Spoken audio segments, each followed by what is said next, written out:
obviously a process. In my podcast this last week, Alan Murray, who's in charge of digital at the Wall Street Journal, said something that I thought was astounding from him and his position. He said the world no longer needs them to tell us the news. They no longer need us to tell them that Michael Jackson died. There are now better ways to do that. That's not our job anymore. It's incredible to me that an executive at the Wall Street Journal, but I think he's right. So this notion of process changes how we look at things once again. When we saw news as a product, we had to own and control it because we controlled the press and the access to the public. And, by the way, ad rates and everything else. We had monopolies. It made it centralized. You had to come to us. Obviously, one way, one size fits all those things you know as presumptions. And this notion, again, of perfection as a standard. Perfection as a standard is a myth, I argue, of the industrial age. If you spend 6 years tooling up a car factory, you're going to say at the end of this car is perfect. And you're going to advertise it as perfect. But in fact, of course, it's not. Now, I don't want to drive the beta car or fly in the plane with a beta engine. I'm not trying to suggest that. But the notion of opening up your process as you go changes things. So when it's a process, it never starts and it never ends. Right? This it just keeps going on. It says that you've got to open up the process. The notion of putting out what we call half-baked posts in blogs, and I should be drummed out of this building by suggesting that journalists should do things half-baked. But my friend Nick Denton, who some say is trying to destroy journalism, but Nick at Gawker Media, says that when we put up a half-baked post, what we're saying to the public, like Google is, here's what we know, here's what we don't know, what do you know? And it strikes me that our skill in journalism was saying what we knew. That's still a skill. But perhaps a greater and harder skill these days is to say what we don't know. Gee, here's everything going on in Iran. Here's all these Twitter feeds. Here's all this stuff. Well, I know who that person is, but I don't know who these people are. So we're going to issue caveats. We're going to say we don't know stuff. When the NADA video came out, it was incredible. I forget who it was at Pointer wrote a wonderful column about this, about the process of verification that occurred now in this new process, in this new way. And The Guardian called the person in, I think, Belgium, who had uploaded the video to YouTube and found out what the connection was. The novelist Paulo Coelho happened to know the doctor who was trying to save her in the scene who was on the video. And he said, oh my God, I know him. And he wouldn't say his name at first, but then when the doctor got safely to London, he said who it was. There was this opening of the flower of information and fact that came as it went. And everybody's part of that now.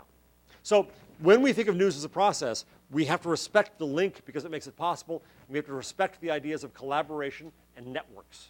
We have to structure ourselves around networks. So if you think about Twitter post-Iran election, I think that if we think about how would we set ourselves up better in the future, I think that news organizations would have been better off to know as many tweeters and bloggers as possible in Iran so they could know, oh, you're verifying that she's real, and you're verifying that she's real. Okay, so what you say has a little more credibility than you, whom I don't know. Right? That process, that's a network.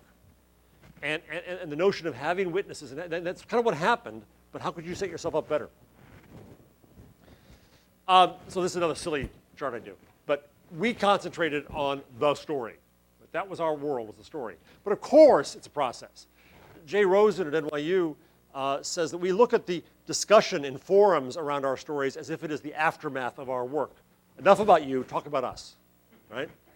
And, but he says, actually, if we listen carefully, what we're hearing is the news that's needed.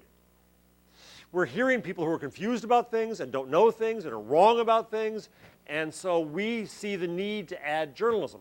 Sandeep and I have, well, I'll put this on myself alone. The first term here, ironically, I did many things wrong and bad, and I'm learning every day, but the worst thing I did, ironically, was teach blogging. I did a terrible job of it, because I thought everyone came in knowing what blogs were. Right? You know, young people, they know. Everyone came in bringing baggage with them. One student came in thinking, oh, good, my chance to be mean to anybody I want, including that professor over there. Yeah. So what Sandeep's tried to do in subsequent classes is to tell the students there's a discussion going on out there, add journalism to it.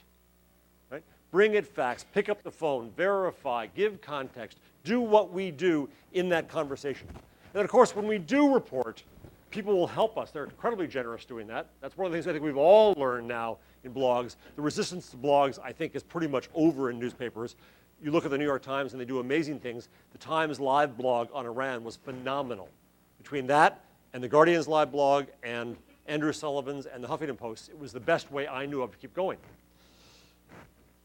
So it makes me wonder whether the article is still the appropriate fundamental unit of news. That maybe we move past the article to something else that includes, look at how wikis are going to give you a snapshot of knowledge. An article still gives you a narrative. It's still vital. The blog gives you the process. The links give you this notion of the network and what else happens. The discussion brings you everything good and bad, known and unknown about it. So we have to rethink, and I don't know if any of you have seen the video for Google Wave. I recommend it. It's an hour and 20 minutes. It's a geek fest where you have developers in a room like this applauding features. Oh, now you can erase from the left. Yay! It's hilarious. But it's really important. What Google did in Wave is they said, we want to invent email as if it's invented today, knowing what we know now. And that's what they did. They created something that's collaborative and real-time. Sandeep and I could add to the same thread in an email, and he can add a photo, and I can add a caption, he can correct me, and he can ask a question, and then you can join in, and you can ask something. That's incredible. And they see it as email, as the new form of email. But what it can do is it can publish a web page as it goes. And I looked at that and I said, whoa, that's news. That's how we'll make news. Not all the time, but in certain stories, because it has so many of these elements. Fine. Then we get to the idea of centralized versus distributed. We always thought that people had to come to us. They had to buy our product, right? That's the way it worked. Well, now we've got to go to where they are. And this we carry over once again from the old world to the new world. We think people are going to come to our site every day and do everything. Now, the New York Times and the Washington Post and USA Today and the Wall Street Journal are grand exceptions to rules. When I ran regional newspaper sites, in any given day, 80% of the people who came to the site never saw the homepage. They never saw our careful packaging of the world. They never trod the path that we gave them to the news. How do they come in? Links and search and feeds and such. So they weren't coming in with this packaging of news. Well, now take it to the next step and say, how do we go to where people are? There was a great, is Brian Stelter here yet? Brian had this quote that was heard round the industry last year in a story.